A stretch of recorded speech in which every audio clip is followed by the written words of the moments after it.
dit que les gens ont été blessés aux jambes. Hein, oui, il y a des gens blessés aux jambes, oui.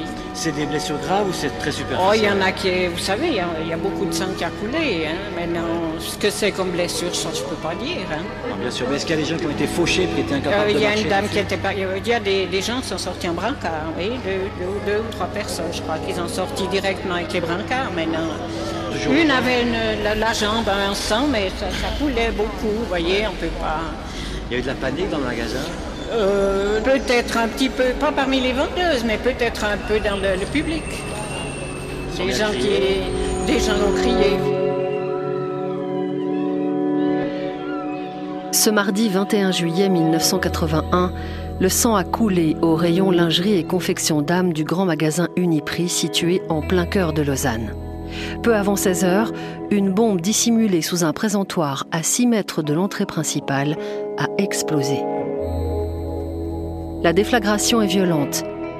Bilan, 26 blessés, des clientes, mais aussi des passants atteints par les débris projetés hors du magasin. Depuis 2 heures maintenant, et par mesure de sécurité, on ne roule plus avenue du Théâtre. Seuls passent les trolleybus, mais à vide, car on éloigne les passagers. Il y a des risques encore d'explosion. Je vous propose d'écouter tout de suite le témoignage de l'une des vendeuses de ce grand magasin qui a vu comment cela s'est passé à 15h55. Ça a sauté, puis il y a eu de la fumée, puis voilà, c'est tout ce qu'on a vu. Tout est en l'air, il y a un trou plafond, bien sûr. Comment ça a sauté, j'en sais rien. Oui, il n'est pas haut, le plafond, là. Ouais. Non, c'est et le rayon a sauté aussi? Le rayon, il y a des stènes par terre, la marchandise, tout ça, oui, ouais. Oui, tout est... il y a du bouleversé un peu, quoi. Abasourdi, traumatisé, Lausanne s'interroge. On a de la peine à imaginer que cela nous est arrivé, commente le municipal en charge de la police. Et pour cause, un acte terroriste visant la population, c'est une chose tout à fait extraordinaire en Suisse. Mais en cet été 1981, la Suisse est confrontée à une vague d'attaques émanant d'un groupuscule mystérieux, le mouvement du 9 juin. Un mouvement que l'on suppose être lié à l'armée secrète arménienne de libération de l'Arménie. Cette organisation clandestine mène des attaques contre des intérêts turcs depuis le milieu des années 1970. Comment la Suisse, pays neutre et supposément sûr, est-elle devenue la cible d'un mouvement terroriste international ? C'est ce que je vous propose d'explorer dans ce nouvel épisode de 1001 archives, intitulé « La Suisse dans le viseur du terrorisme arménien ».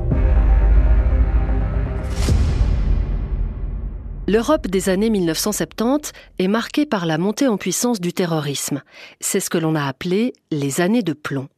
Dans plusieurs pays, on voit apparaître des mouvements politiques révolutionnaires qui se tournent vers la lutte armée, comme la Fraction Armée Rouge en Allemagne ou les Brigades Rouges en Italie. L'usage de l'attentat politique devient une pratique courante en Allemagne, en Italie, en France, mais aussi en Irlande du Nord, en Grèce ou en Espagne. Parallèlement, l'Europe occidentale est touchée par des actions menées par des mouvements palestiniens. L'aviation civile suisse est la cible de plusieurs attaques entre 1969 et 1970. Après ces épisodes tragiques, la Suisse reste en marge des violences politiques extrêmes qui secouent les pays voisins pendant 10 ans. Mais en octobre 1980, elle est à nouveau prise dans la tourmente. Cette fois, ce ne sont pas des Palestiniens, mais des Arméniens qui s'en prennent aux intérêts suisses. Véritable vague d'attentats arméniens à la bombe en effet. Premier de liste, un attentat à Londres contre le bâtiment des Turkish Airlines. Des dégâts importants, mais pas de victimes. Cet attentat en annonce 2 autres, coup sur coup, toujours à Londres. C'est le Centre suisse et l'Office du tourisme turc qui sont touchés. Quelques heures plus tard, ce matin, c'est à Paris qu'une bombe explose. L'Office suisse du tourisme subit le même sort. Dans les 2 cas qui nous concernent, c'est l'organisation du 3 octobre qui revendique. Berne sait pourquoi, se contente de dire l'organisation. Berne sait de quoi il s'agit, on fait savoir les terroristes. Mais Berne sait-il de quoi il s'agit, Pierre Châtel ? Oui, eh bien, Berne est toujours en train de se demander ce qu'il pourrait bien avoir à se reprocher face à une organisation qui lui est parfaitement inconnue. Une organisation sur laquelle on a bien sûr tenté de se renseigner au département de justice et police, et là, peu à peu, les soupçons se sont orientés en direction de certains milieux arméniens. On estime en effet que cette organisation du 3 octobre pourrait bien se référer à l'explosion accidentelle d'une bombe à cette date précisément dans un hôtel de Genève. L'homme qui manipulait cette bombe se préparait sans doute à commettre un nouvel attentat. Il est d'origine arménienne et il a été grièvement blessé. Mais tout cela n'explique pas pourquoi les Arméniens en veulent tant actuellement à la Suisse. Ce qu'on peut tout au plus relever à cet égard, c'est que les policiers helvétiques ces dernières années se sont lancés avec beaucoup de succès à la poursuite des terroristes arméniens. Peut-être cela une des raisons du ressentiment des Arméniens à l'égard de la Suisse. Vous le voyez, ce soir à Berne, on en est toujours au stade des hypothèses. À ce stade, un petit retour en arrière s'impose. Le terrorisme arménien fait son apparition au milieu des années 1970. Une organisation s'est notamment fait connaître par ses attaques, l'Armée secrète arménienne de libération de l'Arménie, ou Asala. L'Asala, c'est une organisation d'inspiration marxiste fondée à Beyrouth, qui est alors le siège des principales institutions arméniennes. On l'a dit, proche des mouvements palestiniens. Contrairement à d'autres organisations, elle ne cible pas uniquement des intérêts turcs, mais vise aussi ceux qu'elle considère comme des alliés de la Turquie, selon le principe bien connu « les amis de mes ennemis sont mes ennemis ». Elle a déjà revendiqué une centaine d'attentats, dont 5 en Suisse, dans la plus parfaite clandestinité, jusqu'à un incident survenu le 3 octobre 1980 dans un hôtel genevois. 2 suspects, un homme et une femme, sont arrêtés à la suite d'une explosion accidentelle dans leur chambre alors qu'ils manipulaient du Semtex. L'homme, Alec Y, 26 ans, est libanais. Suzy M est une Américaine de 24 ans. Tous deux sont d'origine arménienne et avouent suivre les ordres de l'Asala. Alec Y et Suzy M sont les premiers membres identifiés de l'armée secrète. Ils deviennent les héros de la jeunesse militante arménienne. Mais cette prise ne plaît pas du tout à l'Asala. Elle crée alors l'organisation du 3 octobre, qui déclenche une première vague d'attentats contre les intérêts suisses et exige la libération immédiate d'Alex et Suzy. Cette manière de faire est typique de l'Asala. Elle revendique en son nom les attentats contre les intérêts turcs, mais crée un mouvement ad hoc lorsqu'il s'agit de défendre ses militants emprisonnés. L'Asala peut ainsi se distancier au besoin des attentats commis contre des cibles non turques. L'organisation du 3 octobre prend sa mission très à cœur. Bombes, menaces, ultimatums, nouvelles bombes. C'est un climat pesant qui s'abat sur la Suisse en cet automne 1980. Toutefois, pour l'heure, seuls des dégâts matériels sont à déplorer. Rien de trop dramatique donc. Dans ce contexte de tension modérée, les médias suisses font preuve d'une grande pédagogie pour expliquer l'irruption de cette violence importée. Pour commencer, les quotidiens, mais aussi la radio, rappellent le destin tragique du peuple arménien. Pourquoi existe-t-il aujourd'hui un terrorisme arménien et en définitive aussi qui sont les Arméniens ? Eh bien, pour comprendre tout cela, il faut retourner en arrière, parfois très loin même, dans le temps et dans l'histoire du peuple arménien. Cette histoire qui est incontestablement le ciment qui aujourd'hui unit tous les Arméniens dans le monde. C'est bien votre avis, Jean-Marie Ether ? Oui. Où remonte le souvenir ? En tout cas au IIe siècle avant Jésus-Christ, lorsque le premier empire arménien de Tigrane le Grand s'étendait de l'est de la Turquie actuelle jusqu'au nord de la Perse, du sud de l'URSS d'aujourd'hui jusqu'en Syrie et en Irak. Mais bien avant aussi, car il y avait eu des rois et des principautés. À l'ère des conquérants, l'Arménie ne put résister. Les Romains, les Perses, les Byzantins et les Arabes, les uns après les autres, ne toléraient pas d'autre ordre que le leur. Une parenthèse brillante, pourtant, au Xe et au XIe siècle, sous la dynastie des Bagradites, âge d'or de la culture, de l'architecture, de la littérature arménienne. Un âge d'or qui n'est plus qu'un lointain souvenir lorsqu'émerge à la fin du XIXe siècle un courant nationaliste arménien qui souhaite s'émanciper de l'Empire ottoman. Les revendications d'autonomie sont alors violemment réprimées et plus de 150 000 Arméniens sont massacrés. Mais le pire reste à venir. À la veille de la Première Guerre mondiale, l'Empire ottoman se décompose. Les nationalistes arméniens y contribuent, ils ont choisi leur camp, celui des révolutionnaires de l'époque, les jeunes Turcs. Mais la page la plus sombre de leur histoire se trouve encore devant eux. Ces mêmes jeunes Turcs, parvenus au pouvoir, craignent à leur tour l'entité arménienne installée aux frontières russes. Le 24 avril 1915, le gouvernement décapite par surprise l'intelligentsia arménienne de Constantinople, faisant arrêter 900 avocats, journalistes, prêtres, enseignants et autres responsables politiques. Cette date restera gravée dans la mémoire des Arméniens qui la commémorent chaque année. Au même moment, à la suite d'une grave défaite face aux armées russes, le gouvernement turc aurait pris secrètement la décision d'en finir. Il organise une gigantesque déportation et 1 million d'Arméniens mourront dans les convois de la misère et de la mort. Les autres s'enfuient, quelques-uns, mais peu nombreux, sont restés. Aujourd'hui, quelques 3 millions d'entre eux vivent en URSS, surtout dans la République soviétique d'Arménie fondée en 1936. D'autres communautés d'une certaine importance numérique ont trouvé asile au Liban, en Syrie, en France, aux États-Unis et au Canada. On tente également de comprendre l'émergence du terrorisme arménien 60 ans après le génocide de 1915. L'historien Yves Ternon, spécialiste de la question arménienne, avance une explication. Vous savez, ce génocide de 1915, il a été littéralement occulté, et par la politique mondiale ultérieure, et par le peu de survivants du génocide et leur impuissance à faire entendre leur voix au décours de la Première Guerre mondiale. Donc les Arméniens savaient qu'il leur était arrivé une catastrophe fantastique, mais ne savaient pas très bien comment la situer. Et cette génération était sidérée par l'événement.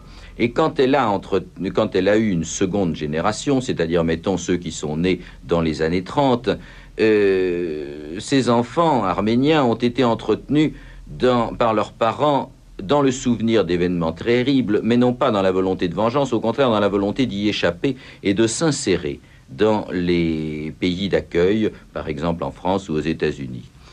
Et puis, les générations se succédant, la génération qui est née dans les années 50-60, la troisième génération, s'est trouvée dans un contexte mondial complètement différent, un contexte mondial où le phénomène de génocide après la Seconde Guerre mondiale avait été non seulement inscrit dans le vocabulaire, le mot génocide a été créé en 1944 à cause des procès de Nuremberg, à cause de tout ce qui avait entouré la chute du national-socialisme, et les Arméniens se sont aperçus, en fin de compte, à travers la troisième génération, qu'ils avaient été complètement floués de leur drame et que la Turquie vivait comme si les Arméniens n'avaient jamais existé sur son territoire et comme s'il s'agissait d'une banale petite bavure de la Première Guerre mondiale. Alors, l'anniversaire du génocide était régulièrement entretenu tous les 24 avril, qui symbolise l'événement de l'arrestation des intellectuels arméniens à Constantinople en 1915. Tous les 24 avril, on se recueillait sur les tombes. Mais ça ne suffisait pas. Il fallait faire quelque chose et progressivement, les Arméniens se sont aperçus que cette impuissance de la mémoire du 24 avril devait se transformer en action qu'ils ont pensé pouvoir être menée directement devant les organismes responsables et en particulier l'ONU. Mais les démarches en vue d'une reconnaissance du génocide arménien par l'ONU se heurtent à l'opposition farouche de la Turquie. D'où un sentiment d'impasse et d'impuissance qui justifie pour certains le recours à la violence. Mais le terrorisme arménien ne naît pas uniquement de cette frustration, car la question arménienne se divise en deux parties. Il y a d'une part la reconnaissance du génocide et d'autre part la composante nationaliste qui vise le retour des Arméniens sur leurs terres ancestrales, la création d'une grande Arménie indépendante. Cette perspective, envisagée depuis le XIXe siècle, a été enterrée par le traité de Lausanne, signé en 1923. Ce traité de paix a en effet défini les frontières de l'État turc actuel, sans accorder aux Arméniens le territoire indépendant qu'ils espéraient obtenir dans le nord-est de la Turquie. Comme son nom l'indique, c'est bien la récupération de ces territoires par la lutte armée que vise l'armée secrète arménienne de libération de l'Arménie. C'est ce qu'expriment d'ailleurs sans détour ces sympathisants de la Sala rencontrés à Paris par Eliane Baïf à l'automne 1980. Nous demandons que nous ayons la possibilité, sur nos terres ancestrales, de nous épanouir librement. C'est ça que nous revendiquons. Parce que nous sommes aujourd'hui conscients que nous ne pouvons pas nous évanouir dans ce que nous appelons les pays d'accueil, où l'assimilation est galopante par la force même des choses. Alors, il y a un certain nombre d'années que vous militez au sein de ces comités de défense de la cause arménienne. Est-ce qu'il vous semble que par les voies que vous avez utilisées jusqu'à aujourd'hui, vous avez parlé de voies diplomatiques et politiques, cette cause que vous défendez a fait des progrès dans la conscience internationale? Bon, écoutez, toutes ces actions politiques et diplomatiques ont permis de faire prendre conscience à un certain nombre de gens de l'existence de notre problème arménien, du problème arménien. Malheureusement, ils ne sont pas passés au-delà de cette simple prise de conscience. Bien, voilà qui m'amène évidemment à vous poser la question du terrorisme arménien. Comment vous, en tant que groupe militant arménien, vous réagissez face à l'émergence d'un terrorisme arménien? Je n'aime pas l'expression terrorisme. Parce que dire que c'est du terrorisme, c'est se méprendre sur la signification des actes politiques. Ce sont des actions militaires pour aider à l'action politique. Jusqu'à maintenant, les Arméniens ont voulu agir sur le plan politique. Ils ont fait tous les antichambres. Ils ont fait les antichambres de ce qu'on appelle les puissances grandes ou petites, mais ils n'ont rien obtenu. Alors, cette génération qui vient se sent fatiguée, se sent frustrée et cherche un autre moyen, et cette jeunesse trouve le moyen militaire. Or, il faut dire aussi que ces actes politiques, ces actes militaires n'ont pas leur objectif en eux-mêmes. Je pense que c'est plutôt la recherche d'un dialogue avec l'adversaire et on ne voit pas les portes s'ouvrir. Parce qu'il faut ajouter que les Turcs, dans cette conspiration du silence, ne sont pas seuls. Et il y a toutes les puissances qui les soutiennent pour des raisons économiques et pour des raisons stratégiques. Je parle des grandes alliances militaires. Croyez-vous vraiment que le terrorisme soit un moyen, d'une part, de servir votre cause et d'autre part, d'ouvrir le dialogue? Ça n'est pas le seul moyen. Ça pourrait en être un, dans la mesure où c'est le seul qui nous reste. Face au discours combatif des militants, les journalistes rappellent que la grande majorité de la communauté arménienne désapprouve le recours à la violence et favorise le dialogue et la voie pacifiste. C'est en particulier le cas d'un des représentants les plus en vue de la communauté arménienne francophone, le chanteur Charles Aznavour. Dans une interview publiée par le journal 24 heures du 19 octobre 1980, il exprime son souhait de jouer un rôle dans le conflit qui oppose les Arméniens aux Turcs. La Sala répond qu'Aznavour n'a pas à s'ériger en représentant de la cause arménienne et met en doute son authenticité arménienne. Joint par téléphone par Franck Musy, le chanteur réagit vigoureusement à cette déclaration. Ah bon? Je suis pas arménien, moi? Ah bah c'est ce qu'on dit, c'est ce que dit l'armée secrète de libération de l'Arménie. L'armée secrète de libération dit n'importe quelle connerie. Je suis arménien de père, de mère, de grand-père, d'arrière-grand-père et de tout. Alors ils racontent n'importe quoi. C'est que finalement, ils veulent pas en avoir une de médiation. Si on me conteste à moi d'être arménien, je sais pas à qui. Moi, je les connais pas, eux. Je sais pas qui c'est, eux. N'importe qui peut téléphoner et dire « Je suis l'armée secrète arménienne et je prétends que M. Aznavour n'est pas arménien. » Mais il faut le prouver que je suis pas arménien d'origine. Et vous, je suis né à Paris. Mais où ils sont nés, eux, l'armée secrète, ils sont pas nés en Arménie, eux. Je suis totalement d'origine arménienne, à 100%. Je n'ai pas une goutte de sang d'un autre pays dans les veines. Alors en fait, et c'est une information que je vous apporte, oui. Lorsqu'on vous dit l'armée secrète de libération de l'Arménie nie vos qualités de médiateur. Non mais ça qui nie mes qualités de médiateur, c'est une autre histoire. Elles peuvent nier même ma qualité de médiateur. Ça, c'est une tout à fait autre histoire. Mais alors là, je m'en lave les mains. C'est-à-dire qu'à ce moment-là, je ne sais pas du tout qui va être le médiateur. On ne peut pas. On ne peut pas faire une médiation avec une armée qui est secrète. Parce que vous auriez été prêt vous-même à vous engager personnellement. Ben, écoutez, non, je m'engage parce que je suis la seule personne qui est à figure découverte. On ne peut pas s'engager à faire une médiation en étant une armée secrète. Comment peut-on la faire? À qui s'adresse-t-on? Est-ce que cette armée s'est adressée à vous? Mais non, jamais. Jamais. Est-ce que, dans une certaine mesure, vous la craignez? Mais pourquoi je la craindrais? Si ce sont les Arméniens, j'ai aucune raison de craindre les gens qui ont les mêmes racines que moi. Je suis pas turc, moi, j'ai pas de consulat, moi, j'ai rien du tout. Moi, j'ai fait qu'une chose dans ma vie, je n'ai fait que la publicité des Arméniens à travers le monde. Alors, s'ils commençaient à avoir des méthodes contre moi, je voudrais dire qu'ils ne sont pas Arméniens. Chose très importante. Aucun Arménien Arménien qui se dit vraiment arménien et qui peut le prouver ne viendrait faire quelque chose contre moi qui ai passé 40 ans de ma vie à faire connaître les Arméniens. Votre passion, la passion que vous mettez dans vos propos, Charles Aznavour, démontre à quel point le problème vous touche. Mais naturellement, le problème me touche. Il me touche de deux manières, d'abord. Il me touche d'abord parce que je suis d'origine arménienne et qu'il s'agit des gens de mon peuple, si vous voulez, des peuples. Et secondo, parce qu'on est en pleine violence et que et la violence ne peut aller que vers l'escalade. Je ne parle pas des Arméniens en ce moment, je parle en général. Quand on dit le mot violence, c'est toujours l'escalade de la violence. J'ai toujours été un être pacifique. Moi, je n'ai toujours parlé que d'amour et que de compréhension entre les gens et les peuples. Est-ce qu'en quelque sorte, vous reformulez votre proposition de médiation par notre intermédiaire? Non, écoutez-moi, la médiation, si on veut choisir quelqu'un d'autre, on peut choisir n'importe qui. Mais on est obligé de choisir tout de même quelqu'un qui est à visage découvert. Je me proposais comme médiateur, s'il y avait une possibilité d'y avoir une médiation, si des deux côtés, d'un parti ou de l'autre, on voulait avoir une médiation quelconque. Mais si personne n'en veut, moi je vais aller faire mes petites chansons et les chanter dans le monde. Charles Aznavour ne sera pas médiateur et les pressions de la Sala contre la Suisse se maintiennent. En novembre et décembre 1980, les attentats contre des cibles officielles suisses se poursuivent à Genève, Rome, Zurich ou encore Madrid. Début janvier 1981, la Sala dénonce des mauvais traitements et des actes de torture commis sur ses deux membres, Alec Y et Suzy M, emprisonnés à Genève dans l'attente de leur procès.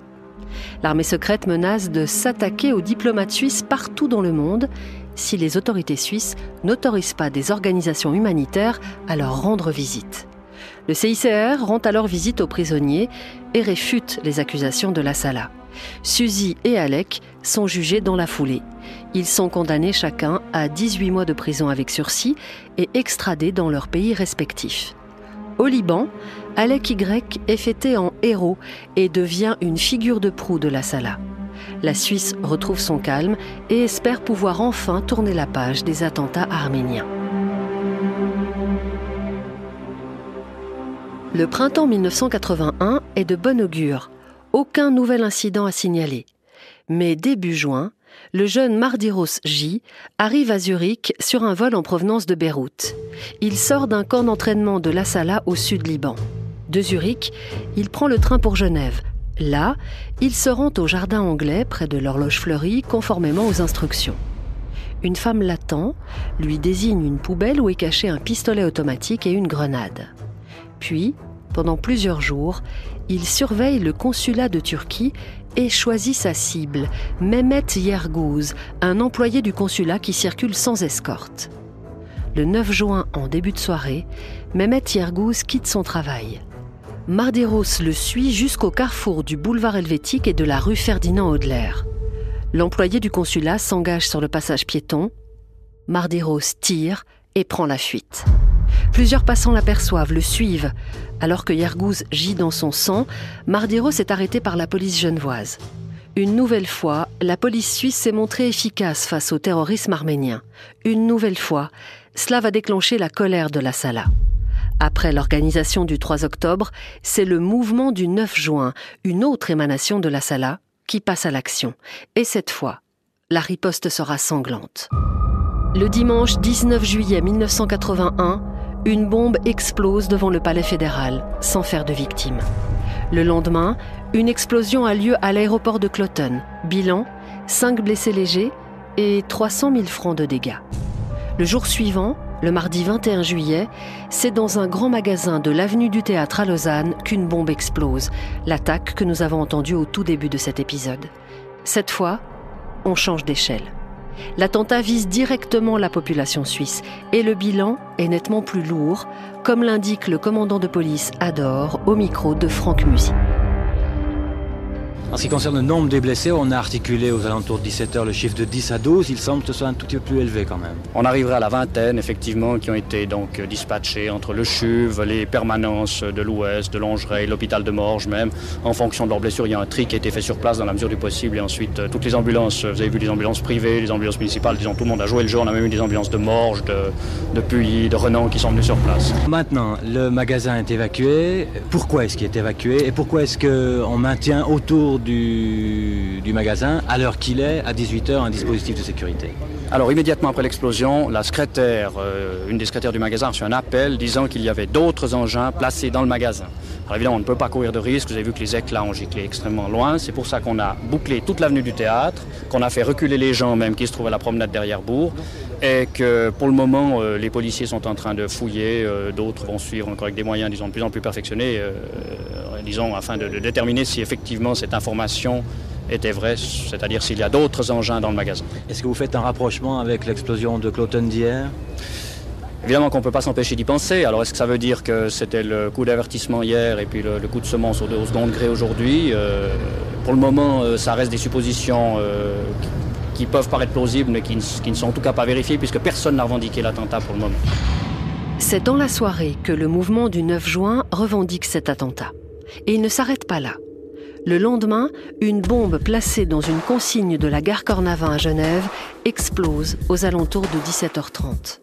5 personnes sont blessées. L'une des victimes, un jeune homme de 22 ans, décède quelques jours plus tard. 4 attentats en 4 jours. Des cibles civiles, 30 blessés et un mort. Ce déchaînement de haine aveugle suscite l'horreur et la stupéfaction. Si jusque-là la presse et la population suisse s'étaient montrés compréhensifs et plutôt favorables aux Arméniens, les attentats du mouvement du 9 juin ont retourné l'opinion publique. Au lendemain de l'attaque, le rédacteur en chef du journal 24 heures, Jean-Marie Vaudot, écrit « Le terrorisme a eu, comme la guerre, ses idéalistes et ses héros. Il prend aujourd'hui le visage du banditisme absolu. Aussi bien, les dévoyés qui, s'étant, allument des mèches en Suisse au nom de l'Arménie, ne peuvent pas attendre de notre part un soupçon d'indulgence ni de compréhension. Tout au contraire, plus ils réussiront leur coup, plus ils se confondront, pour l'opinion publique, avec la basse mafia que la cause arménienne intéresse dans la seule mesure des attentats qu'on peut inscrire à son compte. Ils nous font horreur. » Pourtant, face à des actes qualifiés d'ignobles ou d'injustifiables dans les éditoriaux, les médias cherchent encore à comprendre les motivations des terroristes, tout en rappelant qu'il ne faudrait pas tomber dans le piège de l'amalgame. L'armée secrète arménienne pour la libération de l'Arménie, par la bouche de l'un de ses responsables, vient d'accorder un entretien à Beyrouth à notre consoeur de la radio suisse italienne, Rita Porina. Cet entretien, nous allons le diffuser en partie, non sans avoir rappelé que dans toute cette affaire arménienne, il faut surtout se garder de simplifier et éviter de mettre dans le même sac l'ensemble des organisations actives ici ou là. Aujourd'hui, on le sait bien, 6 millions d'Arméniens dispersés dans le monde, dont près de 200 000 à Beyrouth, vivent comme monsieur tout le monde, et si tous ont intérêt, sans doute, à retrouver un jour une patrie, beaucoup d'entre eux, et ceux qui sont établis en Suisse l'ont dit, beaucoup d'entre eux donc ne veulent pas du tout que cela se fasse par la violence ou même par le terrorisme. L'armée secrète arménienne se distingue d'ailleurs d'autres groupes arméniens vivant plus ou moins secrètement par le fait qu'elle n'hésite pas à travailler en étroite collaboration avec les Palestiniens du FPLP, autrement dit du Front populaire de la libération de la Palestine, organisation qui, selon certains, assisterait d'ailleurs les Arméniens de l'AS-Allah dans leurs opérations à l'étranger. L'entretien donné par ce responsable arménien dont le nom de famille est Hagopian contient des menaces assez précises et c'est ce que vous allez constater vous aussi. L'homme qui prononce ces menaces n'est pas n'importe qui. Il s'appelle Hagop Hagopian, l'un des membres fondateurs de la Sala.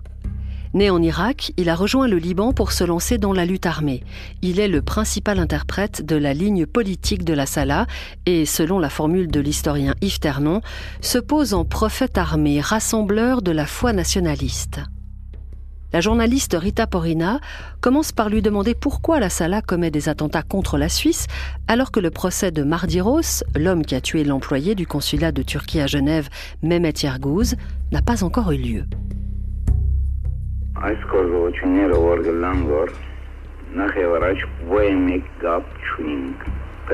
Nous sommes l'armée secrète arménienne pour la libération de l'Arménie. Notre organisation n'a rien à voir avec les attentats commis en Suisse il y a 15 jours. C'est le groupe du 9 juin qui les a revendiqués et c'est lui qui en est responsable. Autre question posée par notre consoeur, votre organisation, après l'arrestation du jeune arménien Mardiros, a lancé un appel à tous les groupes arméniens en leur demandant de s'en prendre à la Suisse, ce qui signifie donc qu'il y a eu décision de votre côté aussi. Réponse de Hagopian.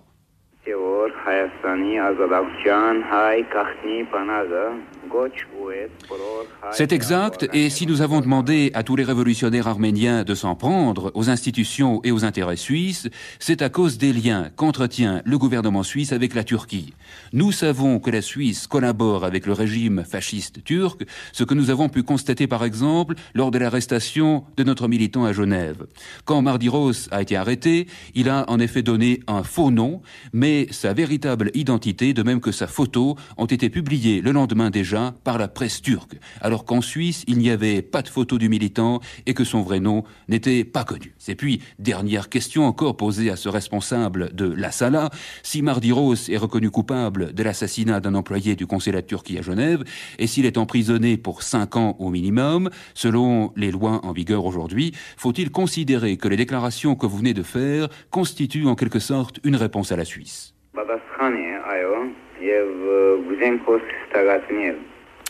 Si le gouvernement suisse se décide pour 5, 6 ou 10 ans de prison, il faut qu'il sache qu'il ignore les intérêts du peuple suisse. Cela signifiera en effet qu'il y aura 5, 6 ou 10 ans de violence et de danger.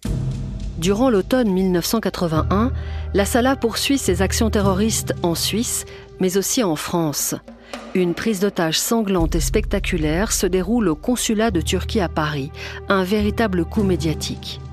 Dans la foulée, une vague d'attentats est revendiquée par le groupe d'Orly à la suite de l'arrestation d'un militant de la Sala en transit à l'aéroport. L'armée secrète s'est mise à dos une bonne partie de l'opinion publique, mais son aura a atteint son apogée auprès des nationalistes arméniens, à l'exemple d'Ara Toranian, dont nous reparlerons en fin d'épisode. Ce jeune intellectuel de gauche est l'un des dirigeants de Lutte arménienne, une organisation qui a pignon sur rue à Paris. Habitué des plateaux de télévision et des studios de radio, Ara Toranian est aussi le rédacteur en chef du journal Hey Beykar, en français Combat arménien. Interrogé par l'émission Temps présent, il ne cache pas sa sympathie pour les terroristes de la Sala. Nous avons une position de soutien total à la Sala, dans la mesure où la Sala est la seule organisation arménienne qui a réussi à imposer sur la scène politique internationale ce problème arménien qu'on avait mis dans les oubliettes de l'histoire. Est-ce que vous approuvez les attentats commis dans des lieux publics, comme cela a été fait en Suisse? Il est hors des questions d'approuver des attentats qui ont lieu dans des lieux publics. Cela dit, quand on multiplie les défis à l'encontre du peuple arménien, il est très facilement compréhensible que des révolutionnaires arméniens exaspérés utilisent les dernières armes qui leur restent pour faire libérer leurs camarades. Vous voudriez qu'on condamne nos patriotes, nos héros, à des années de prison et qu'aucun Arménien sur les 7 millions d'Arméniens du monde ne réagisse. Cela dit, je réprouve ces attentats parce qu'effectivement, ils ont lieu dans des lieux publics et que ça n'atteint de toute manière pas son but. Vous vous en servez pour amalgamer ceux qui font ces attentats avec les résistants de la Sala qui, eux, luttent contre l'État turc. Mais quelle est à ce moment-là l'opinion dominante parmi les Arméniens de Suisse ? Officiellement, les organisations arméniennes réprouvent les attentats et le recours à la violence, comme aiment à le rappeler les journalistes. Pourtant, dans une interview accordée à la radio suisse romande à l'automne 1981, le président de l'Union arménienne de Suisse, Jacques Sarkissian, laisse transparaître une certaine ambiguïté. Monsieur Jacques Sarkissian, en votre qualité de président de l'Union arménienne de Suisse, pouvez-vous nous dire quelle est la position de la communauté arménienne face aux actes terroristes de la Sala? D'une façon générale, ils sont contre ces attentats. Ils ont un profil pacifique. Ils veulent maintenir ce profil pacifique. La juste cause des Arméniens se constitue dans la récupération de nos territoires, l'inscription de génocide arménien dans l'article 30 de droit de l'homme des Nations Unies, ainsi que, pourquoi pas, la compensation de la part de Turquie. Nous nous avons prononcé à ce sujet. Nous sommes contre la violence, surtout quand il s'agit des victimes innocentes. Mais nous sommes pour la cause arménienne, pour la cause juste, pour les revendications des Arméniens en général. Mais nous condamnons le terrorisme, et comme nous avons fait dans nos communiqués plusieurs fois. Le 3 octobre 1981, Genève est à nouveau frappée par un double attentat à la bombe qui touche le palais de justice et un bureau de poste. Seuls des dégâts matériels sont à déplorer. L'attentat est une nouvelle fois revendiqué par le mouvement du 9 juin qui exige la libération de Mardi-Rose J. C'est l'occasion pour les autorités genevoises de montrer qu'elles ne se laisseront pas intimider. Écoutez maintenant le conseiller d'État genevois Jacques Vernet. Quelle est sa réaction? C'est celle de l'indignation, bien sûr, et c'est aussi celle que le procureur avait déjà exposée lors du précédent attentat. Je ne pense pas que la justice genevoise ait l'intention de se laisser impressionner, pas plus que le gouvernement genevois. Par conséquent, les mesures qui doivent être prises seront prises, mais nous n'avons pas, sans doute, l'intention de modifier nos modes d'application de la loi de chez nous. Pour la Suisse, il n'est pas question de céder aux menaces des terroristes arméniens. Les autorités politiques et judiciaires gardent la tête froide.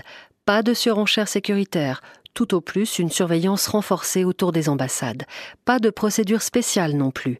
C'est la justice ordinaire qui sera appliquée dans le cas de Mardi-Rose, comme ça a été le cas quelques mois plus tôt pour Alec et Suzy. Le jeudi 17 décembre 1981, le procès de Mardi-Rose débute à la cour d'assises de Genève. Le jeune homme au doux visage d'adolescent se présente accompagné de ses deux avocats, le genevois Gérald de Benoît et l'avocat parisien Patrick Devedjian, lui-même arménien d'origine, qui se fera par la suite connaître comme homme politique. Alain Jacou relate cette première journée d'audience pour le journal de midi de la radio suisse romande. C'est en levant le bras, deux doigts écartés en signe de victoire, que le jeune Libanais Mardi-Rose J a pénétré dans la cour d'assises présidée par Georges Curtin. Les abords du palais de justice étaient sévèrement gardés par des policiers en tenue de combat et armés de mitraillettes. L'identité de toutes les personnes désirant assister à ce procès était notée. La fouille se fit plus sérieusement encore qu'à l'accoutumée. Du côté de la presse, branle-bas de combat, télévision et appareils photo encombrent le devant de la scène. Il ne reste plus une place sur les bancs réservés aux journalistes. Enfin, vers 9h10, l'audience est ouverte et coup de théâtre, un des avocats de la défense, maître Benoît, crée un incident. Mardi-Rose n'a pas 20 ans, dit-il. Par conséquent, la cour d'assises n'est pas la juridiction compétente pour juger mon client. De courtes interventions se succèdent de la part de maître Bonan pour la partie civile, du procureur général, qui plonge les jurés dans l'embarras. Doit-on poursuivre ce procès en cour d'assises au risque de se heurter à une cassation assurée, ou doit-on renvoyer le jeune Mardi-Rose devant le tribunal de la jeunesse après consultation des autorités de son pays, le Liban, qui pourrait s'y opposer et réclamer l'extradition de l'inculpé? Ce n'est que vers 11h que le président de la Cour revient après une heure de délibération pour décider la poursuite du procès en cour d'assises. La Cour rejette donc les conclusions préjudicielles de maître Benoît et de Devedjian, se basant sur une série d'arguments qui tendraient à prouver que Mardi-Rose est né le 20 juin 1958, qu'il a donc l'âge de comparaître devant cette juridiction. Rappelons que ce jeune Libanais est accusé du meurtre d'un employé du consulat de Turquie, M. Mehmet Yarkus, à Genève le 9 juin de cette année, qu'il lui est reproché d'avoir agi avec préméditation pour le compte de l'armée de libération de l'Arménie et d'avoir en outre détenu des explosifs. Sans circonstances atténuantes, Mardi-Rose est passible de la réclusion à perpétuité. Lors de la deuxième journée d'audience, le procès devient politique. C'est la Turquie qui se retrouve sur le banc des accusés. Les témoins rappellent les heures sombres de l'histoire du peuple arménien, les massacres et les déportations perpétrées par les Turcs en 1915. La ligne de défense est claire. Mardiros est un résistant en lutte contre l'État turc. Il n'a pas tué un innocent. Il a frappé l'agent d'exécution d'un gouvernement qui s'évertue à nier le génocide arménien. Une violence légitime et nécessaire en quelque sorte. Mais le jury populaire de la Cour d'assises de Genève ne se laisse pas convaincre par ces arguments. Le samedi 19 décembre, après 3 jours de procès, Mardiros J est reconnu coupable d'assassinat sans circonstances atténuantes et condamné à 15 ans de réclusion. Sur les bancs du public, on entend des cris de protestation. « C'est de la provocation, 15 ans de malheur pour la Suisse !» Par un communiqué adressé à l'agence France-Presse de Beyrouth, la Salah formule de nouvelles menaces contre des diplomates suisses. Elles ne se concrétisent pas dans les semaines suivantes, mais un mystérieux groupe, Suisse 15, revendique de nouveaux attentats à Nyon, Genève et Crans-Montana et exige la libération de Mardiros. Contre toute attente, 1 mois après le procès, à la mi-janvier 1982, la Salah annonce une trêve. Nous demandons à toutes les organisations et forces révolutionnaires arméniennes œuvrant pour la libération des militants arméniens détenus dans les prisons impérialistes, aux militants qui luttent pour la libération de nos territoires occupés par le régime militaire fasciste turc, d'arrêter les opérations militaires contre les intérêts suisses, aussi bien à l'intérieur qu'à l'extérieur des frontières helvétiques. Voilà le communiqué de la Salah publié aujourd'hui à Beyrouth. Un appel qui se poursuit ainsi. Cette trêve doit permettre d'aboutir à une solution finale du problème de notre militant détenu dans les prisons suisses. Enfin, autre indication, la Salah dit avoir pris cette décision à la lumière des données nouvelles concernant notre militant emprisonné Mardiros Djamkodjan. Quelles données nouvelles? C'est ce que nous avons cherché à savoir en interrogeant l'avocat genevois du jeune Mardiros, maître Gérald de Benoît. C'est Alain Jacou qui lui a demandé son explication. À mon avis, il y a 2 possibilités.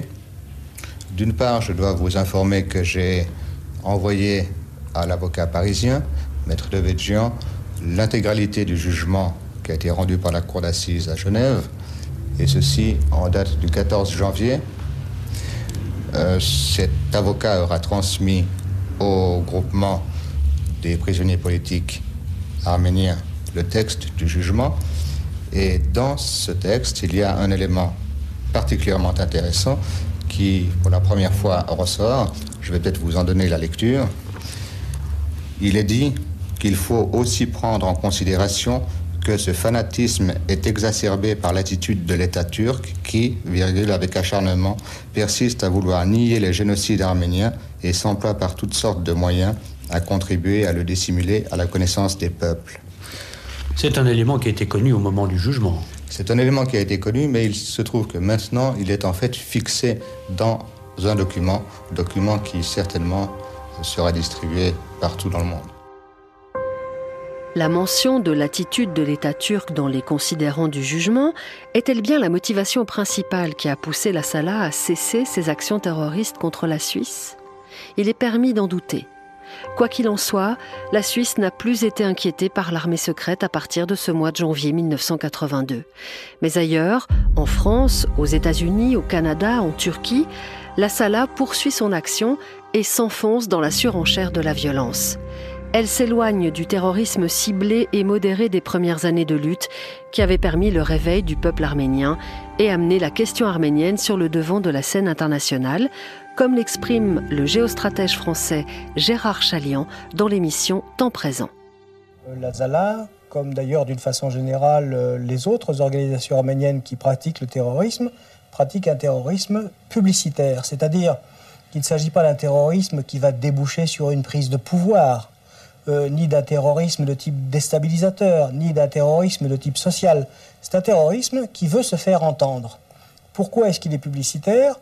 Parce que le génocide des Arméniens, qui a été perpétré par l'Empire ottoman en 1915-16, est une chose qui n'est plus d'actualité, qui n'a pas été reconnue depuis, sur lequel il n'était pas possible de faire écrire la moindre ligne par aucun journaliste, à laquelle il n'était pas fait allusion, et que, indignés, outragés, dans une époque où on parle sans arrêt des droits de l'homme, de jeunes Arméniens se sont dit, la seule façon de faire parler de nous, compte tenu de la conception occidentale des médias qui ne parlent que de ce qui est d'actualité, et de l'actualité chaude de préférence, il faut faire quelque chose. Que faire?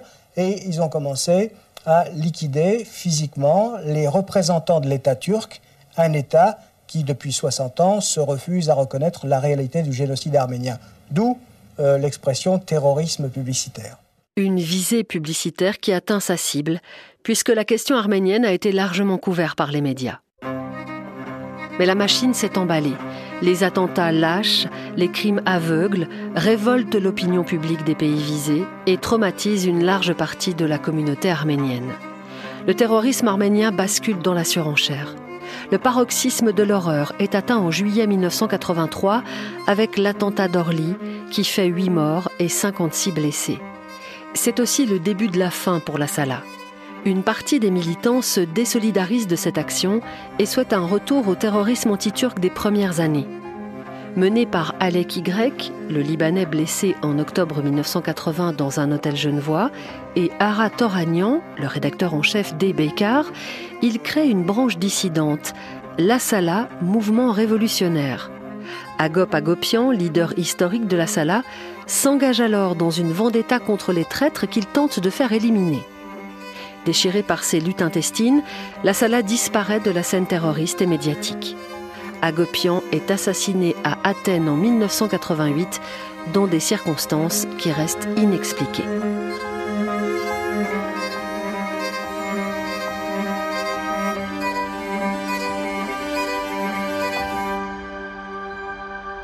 Quel bilan peut-on tirer de ces années de lutte ? Du côté des victimes, il est forcément tragique. Les attentats de la Salah et des autres groupes terroristes arméniens ont causé la mort de 75 personnes et fait près de 400 blessés. Quant au bilan politique, il est en demi-teinte.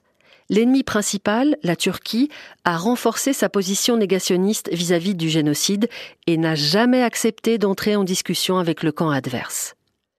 En revanche, il est indéniable que la stratégie visant à faire pression sur les gouvernements occidentaux pour qu'ils reconnaissent le génocide arménien a porté ses fruits. À partir du milieu des années 1980, les reconnaissances indirectes ou formelles du génocide arménien se multiplient. La Chambre des représentants des États-Unis le mentionne en 1984, l'ONU en 1985, puis le 18 juin 1987, le Parlement européen le reconnaît. À ce jour, une vingtaine de pays reconnaissent le génocide arménien, dont les États-Unis, depuis la déclaration du président Joe Biden en avril 2021. En Suisse, le Conseil national reconnaît en décembre 2003 le génocide arménien contre l'avis du Conseil fédéral.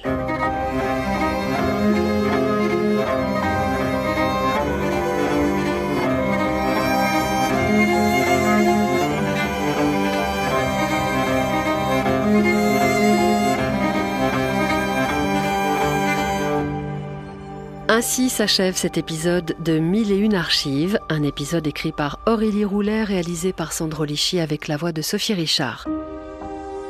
Vous pouvez retrouver l'intégralité des archives entendues au cours de ce récit sur notre site rts.ch/archives.